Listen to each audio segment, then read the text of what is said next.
Hi everyone, welcome to Professor 3Bank. In today's step-by-step tutorial, I will show you how to simulate additive manufacturing processes in ABAQUS CAE. It generally is a tedious process if you only use ABAQUS CAE, but one of the subscribers sent me some data and asked if I can help with the tips on modeling it in ABAQUS CAE. So it will be a thermomechanical model for wire arc additive manufacturing process. So we will be working with two different cases. In one case, we will have a single source, as you see here, and it will be moving in this direction and it will be depositing different layers of material. In the second case, we will have three different sources. One is the same heating source, which will be depositing the material in this direction.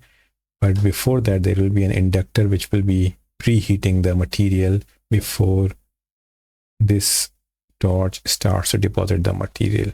Also at the back, there will be a gas flow on the surface to cool it down. So we will have in principle three types of heat transfers: main heat transfer source, which is depositing the material; inductor heat to preheat the material, which is secondary heating; and then we have a cooling effect after the material has been deposited. So we will have three different sources, and I will show you how you can do that in ABAQUS CAE without using any subroutine. So if you really are interested in that, then please stay back, and I hope you will enjoy the ride. This is what we're going to do in ABAQUS. The model is something like this, where we have the base plate. Then there are three layers which I have to deposit, but in this tutorial, I will only deposit the top layer, and the first two layers I will assume to be deposited already. So this is just to save time, and you can use the same process and start with the first layer and then second and third layer. To do that, I will first start with a single source, and I will move this source in this direction.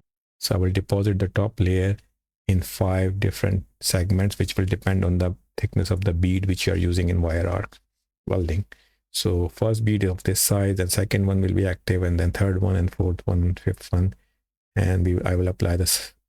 So I will make them active as we start to deposit in the step. And also I will apply the heat flux as the layer is being deposited. For the second case, I will also apply secondary sources. So primary source will still be the same. The same layer will be deposited into these 5 segments, and we will have a induction heating. So when we will deposit this layer, so these 2 layers from this side and from the other side will have the induction heating. So I will apply those, and they will be moving as we keep on depositing to preheat the material before the new layer is being deposited on the top. And also it will be followed by the cooling from the gas, and that will also follow as each layer is being deposited. So at the end of the day, you will look at this kind of simulation here, and this will be deposited, and you can see the temperature source is moving, and cooling effect is also following as the cooling moves in this direction. So this is what we're going to construct in this simple tutorial. Okay, welcome to the front side, and now I will start first sketching the component, and let's go with the line, and we can start from, say, the dimensions were 100 by 100. So I will start with -50, 0 from this point, and I will go to the origin, and then I will go to 50, 0, which is this, and then 50, 9. And now I have to create the middle portion. So I will go from here to 4.5, 9, and then 4.5, 18. Then I go to the other side, -4.5, 9 again, then -50, 9.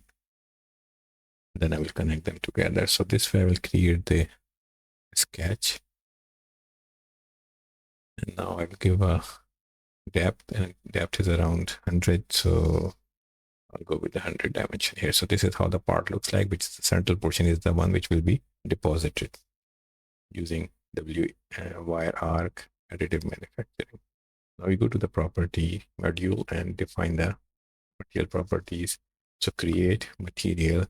First thing I need to define the elasticity. Young's modulus and Poisson's ratio, which has to be temperature dependent. So I will select temperature dependent data, and I'm going to use the data which has been given to me directly by the subscriber. Again, you should make sure that the units are consistent. If it's in millimeters, then the unit should be consistent.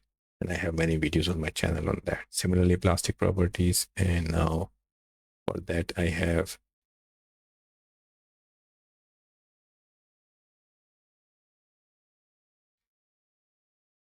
temperature dependent data, and I'm again copy pasting the yield strength as a function of plastic strain and temperature here.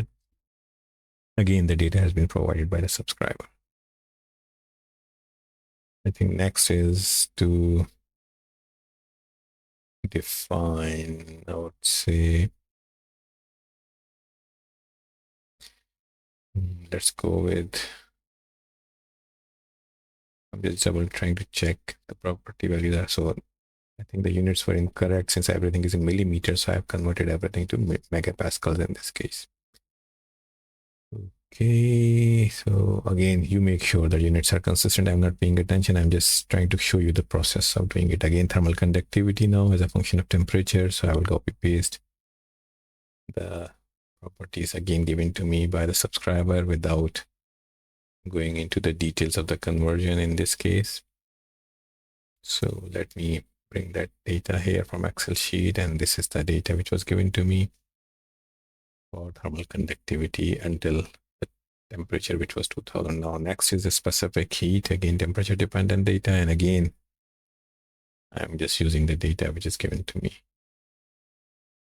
So if you find any issues with the data, it's not my data, I'm just using it, and I'm just blindly believing the subscriber. Next is the expansion coefficient, and again temperature dependent data, and I will give the data as I have been provided, which is this.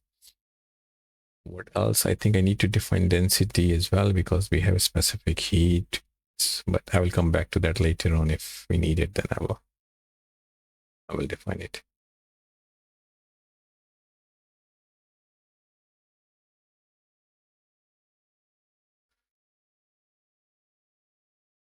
Okay, material one is created. I will create a solid section now, homogeneous solid. Make sure the material is selected, and then I will assign it to this component here.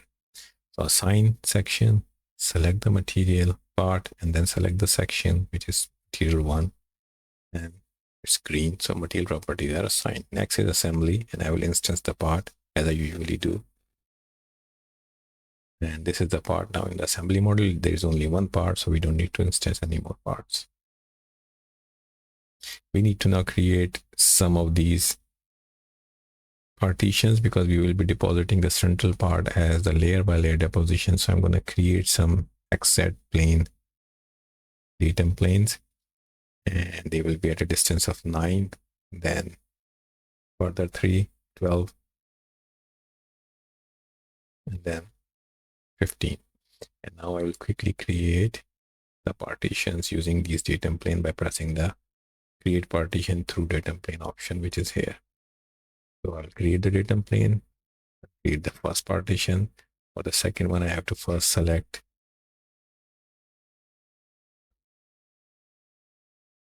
the part and then the part cell. And now I have to do the same with the last one. Sorry, I will press again, select the component, and then the datum plane to create the partition. So this will mean we will have 3 layers.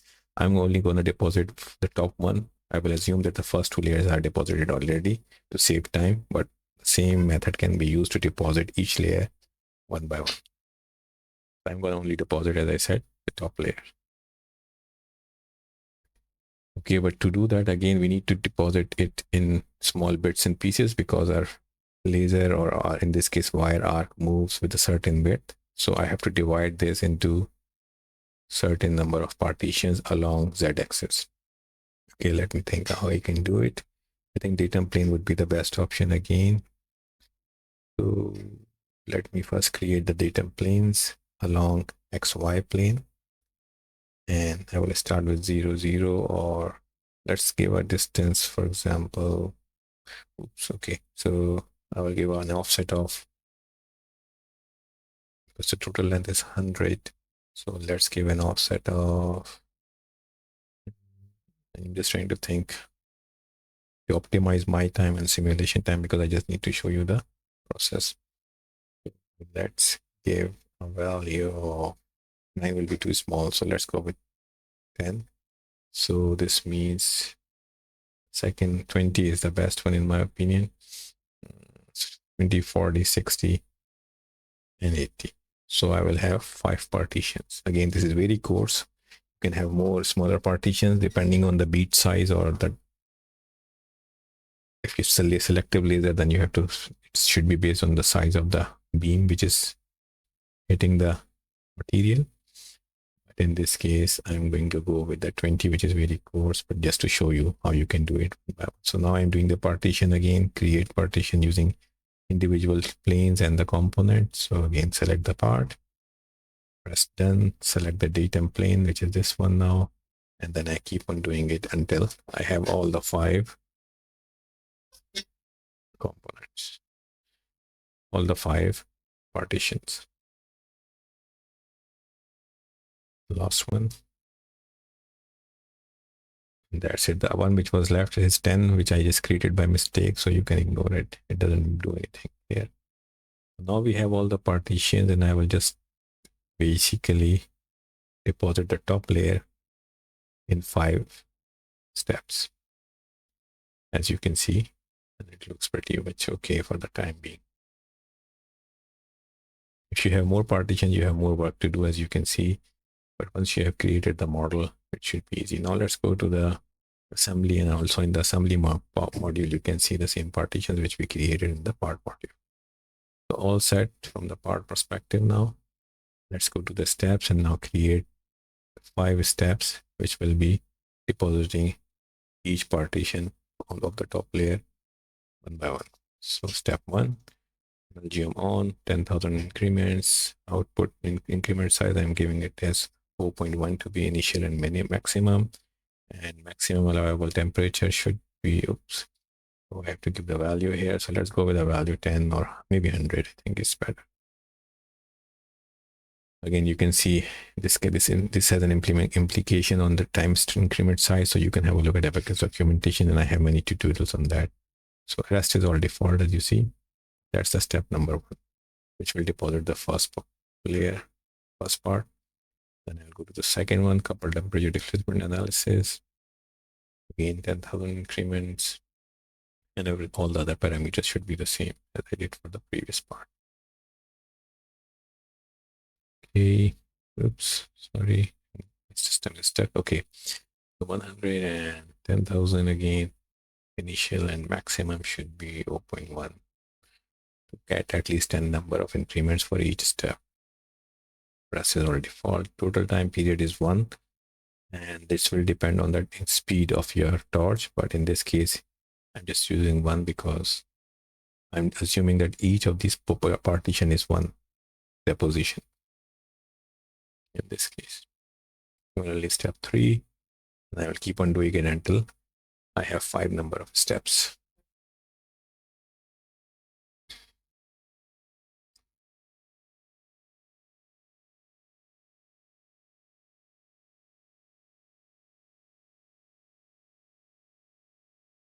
Okay, 10,000 0.1 and 4.1 on this, and 100 for the maximum allowable temperature.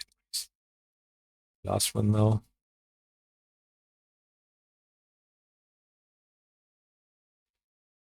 Yeah, you need 4 or 5.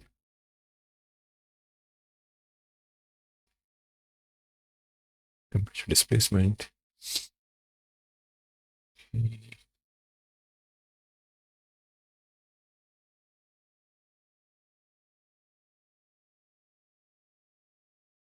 $100, and done.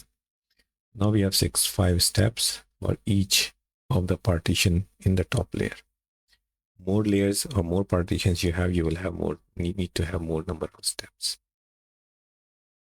Now I will go with the interaction. I will define this because I need to deactivate first all the layers which are not there, and then I will activate them in each step. So in this first case, I will reactivate this first one. I'm not sure it will always be there, but I'm just reactivating it for the time being in the step number 1. And also I can deactivate elements if they already have some strings from the previous step. So this will be step 1, although I don't think I need that, but let's try that and see what happens. And then I will go to the model change in step 2. Oops. I should be selecting step 1. And now in this case, I will select all these because these should not be there. Only one layer, one partition should be there. So I will deactivate this geometrical part in this step. And this way, I think this whole thing, these all four partitions will be deactivated while the first one will be reactivated. I think we don't need the deactivation of the first part because that's already there, but let's try it and see. I'm also learning as we are going through the process. Now for the second step, you will reactivate the second partition. Sorry. Again, step 2, model change, geometry, and then the second partition. I need to select from the view. Where is it? Here. So this plus done, and this is selected, and then we need to reactivate it. So we need to click on reactivate it and this option. So now in the second step, the second partition will be activated. Now we'll do the same for the third step, and we will reactivate the third partition. So select the third partition, top layer, deactivate it, and then now we'll do the same for the fourth and fifth. Step 4, partition 4, top layer. And you have to do this for each partition in each layer, which is pretty tedious. So you may think of automating this with Python scripting. You want to do that. And if you are good at Python. So that's what we have. Then we need to deactivate. Yep. Done. Okay, so everything seems to be making sense. Still, I'm not sure about the first one, which needs reactivation because that's already there. But let's go with this and see what happens. If ABAQUS bypasses it or it gives some error. Displacement boundary condition. Now I'll fix everything from the bottom. And I'm not applying any convective boundary conditions here because they were not data given, but you can also apply film coefficients and everything else from thermal analysis. Again, I have videos on that. If you look at my TIG welding video, that explains that. U1, U2, U3, and U4, which is fixed. So mechanically, everything is fixed. And now we have to apply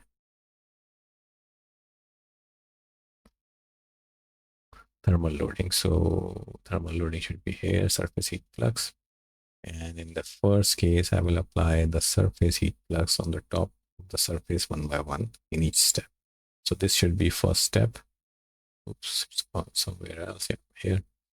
And now I will apply a thermal heat flux. Again, I'm using some random values because you have to, as a user, you have to compute those values. I'm just using some random values for the time being. Let's go with 1 or yeah. So this is for step 1. This should be in step 1. Yep, for the first case. In the second step, we will have the second layer. So again, we will apply it for the second step on the top of the second partition. And then we keep on doing it for each partition in each step. In the third step, there will be third one. So again, we will apply surface flux on the third. 8, 4, 10, 8.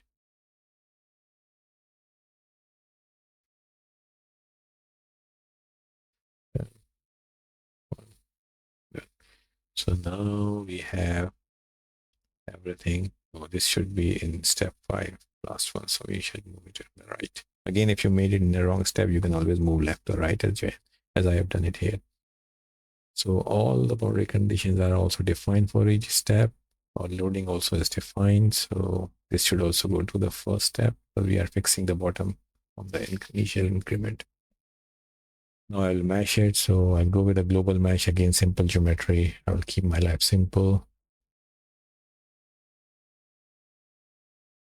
This is 2 pores, so maybe I will maybe reduce the size and maybe use a size of, say, for example, 2.5. See, look how it looks. So this should be okay for the time being, but again, you can do mesh sensitivity analysis. Again, I have a lot of videos on that. Next is to check the element type. It should be C3D8 RT or T, because they should have a temperature as a primary field as well.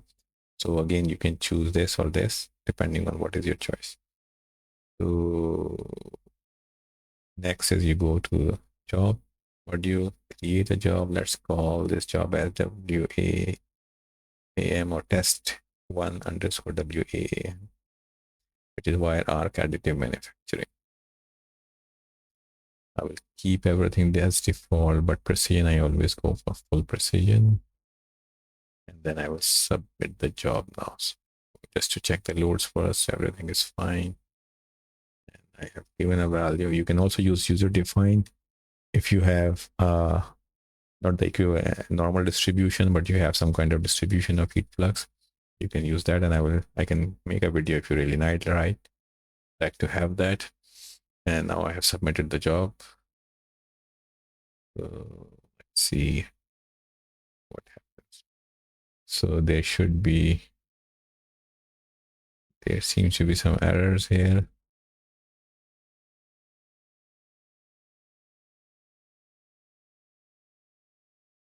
And this error is basically, if you go on the top of the error, so you see the density, as I mentioned, I didn't have to try and define the density. So since we're using specified rho CP delta T, if you remember, heat stored, so we need to define density. I'm just going to use some arbitrary value. Again, I don't have the data for that.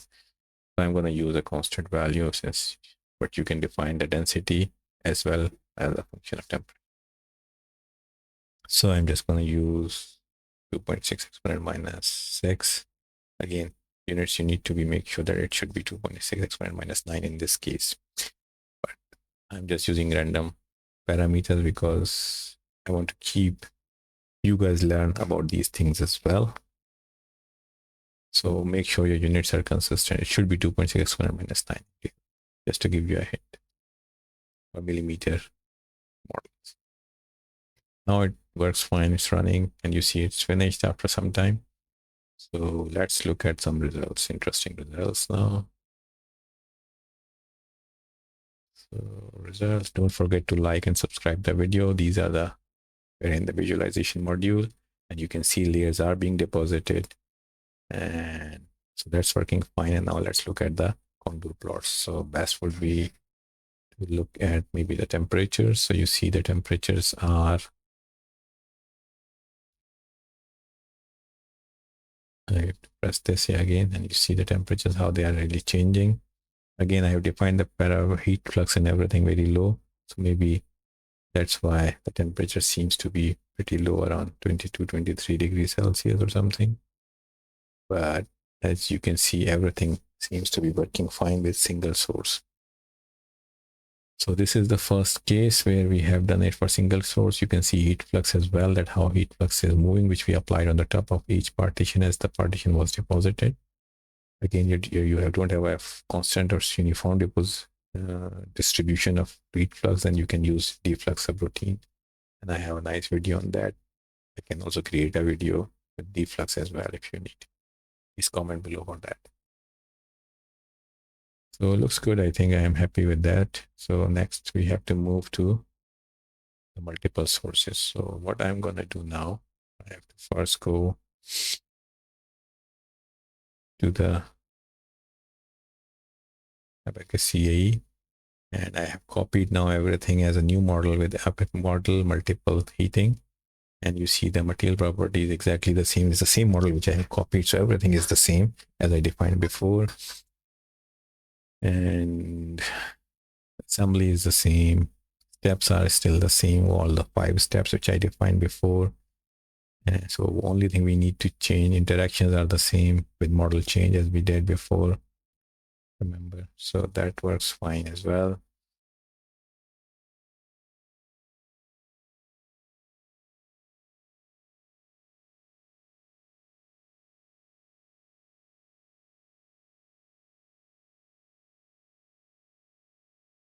And you can see now that the boundary conditions as well. Boundary conditions are working fine as well. So I think everything seems perfect from my perspective. And these are the values I have used now for this case. Again, these heat fluxes are propagated. In my opinion, they should not be. They should be deactivated. Again, you can decide that after every step, since the torch has moved forward, so that it's not supplying the same amount of heat, so you should be deactivating it in the later steps. So maybe you can deactivate those as well. But for multiple heating now, we have to define, again, multiple sources. So first, let's define the inductor heating, and we can select the lateral surfaces. So should we select all three? Let's see. No, I think we need to select all three. We can give a value, and this will be heat flux value for this case. If I press OK now, so this is the way you can define the second heat source, which will be in step number 1. Because in step number 1 only, you will be already preheating it. But in that case, obviously the top layer is not there. So I think we don't need to use top layer, because you remember top layer segment is not active in the model. So I think it's better if I go back and only select the last 2 layers, which are already there in the model, while the second partition of the top layer will come after this step. So that's what I'm doing. I think that's the best approach, because the first top layer is not active in this step 2. In step 1, sorry. Press done. Magnitude is 2 in this case. Again, I'm just giving random values just to confuse you. So now in step 1, this first partition will be active, while the step 1 we have the lateral heating for the second one. Now we will do the same for the rest of the partitions. So again, step 2 now. The step 2, this partition will be active, so we need to preheat the partition layers below partition 3. That's what I'm doing now. I'm just trying to select the surface from both sides. Then again, I'm just using random value here for heating. You should be able to compute this based on your own heating and cooling sources. I'm just using random values. Okay. And now I will do the same. I will do the same for step 3, 4, and 5. 3. And in this case, these 2. And on the other side, again, and I will select these 2 now. Scan value, again, I'm using some random values. Yeah, so similarly, now I will go with the step 4. It's step 4. And I will use the last. This layer is active now, so I will have to preheat the one which are below here. So let's go with that. These 2, and then the other side as well. This way we have defined 2 different heat sources which are acting at 2 different time steps and have 2 different values depending on what sort of heating is there. Now what we have to do, we have to define the cooling heat source. So once it has moved to the second one, we need to cool down the first partition which is already deposited. So I will select this top surface now or during step number 2. And then, if I'm thinking correctly, yeah, and then I will give a value which is a negative flux. So this means the heat should travel out of the system. Again, I'm using some random cooling cycle. Again, this was carbon dioxide or whatever gas you are spraying on the material. So that should be deactivated. No, this should not be deactivated. In this case, as I said, we need to deactivate all the steps. So this is the first step 2. In the step 2,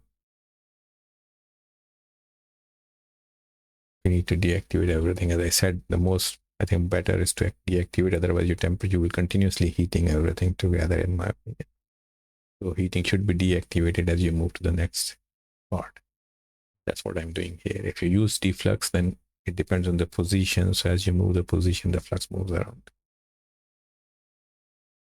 Okay, so in this case, I'm doing it in a crude way, and it takes a long time to do so.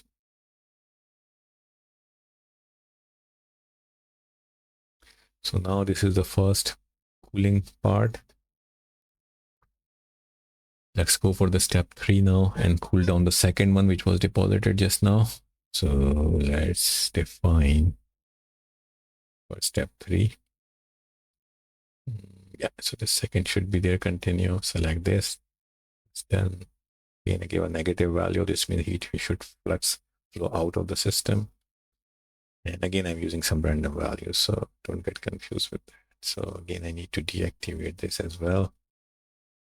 So this is first, this is, and this should be the second, the step 3. And I need displacements are fine. Sorry. Oops. It should be this one. I'm getting tired now. See, so this is fine. And now I'll create the step 4. And now we have to cool down the third one.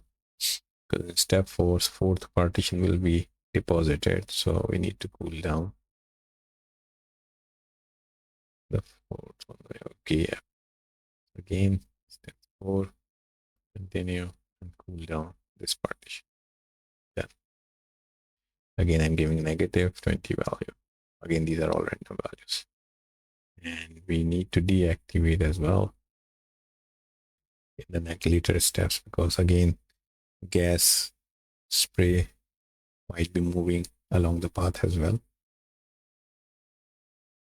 So, yep.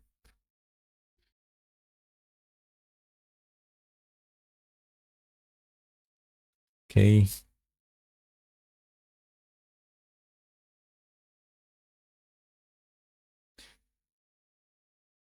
Deactivate this and then deactivate this as I did for others. Now last one, step 5. In this case, I will basically cool down the fourth partition. So this way you will have 3 heat sources. So preheating, actual main heating, which is wire arc, and then the cooling at the end. So I think everything is defined now correctly, in my opinion. Again, I'm using random values, so these values will not make sense, but the process should work for any set of reasonable parameters and also material properties. So now I will create another one with multiple heating. So let's call this test 3 multi. Yep. And then I will use again full precision. And now submit. And I will come back once it's finished. So it should be starting now. It has started. Everything is defined correctly.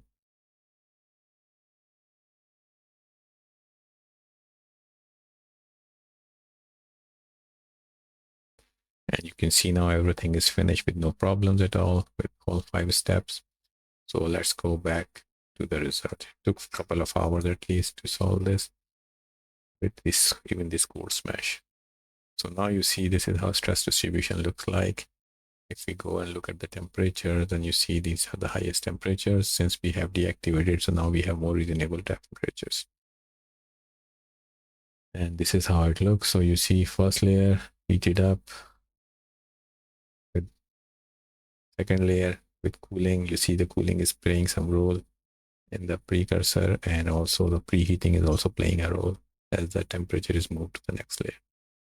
And I think it's working fine. So you can have 3 sources and they're working fine. And we also have material being deposited at the top. We can also look at the heat flux magnitude. And again, you can go back step do that. So again, more number of partitions, more number of layers will create more work for you. So you can think of optimizing all these things once you're modeling. And yeah, if you are interested in having the same thing done in with subroutine, then please comment below and I will try to make one. I need at least 10 comments to go for that because it takes time. I will definitely make one with single source and using deflux. But if it's a multiple source problem, then you need UM deflux, which can accommodate multiple heat sources as well, as we have done it here with default ABAQUS modeling technique.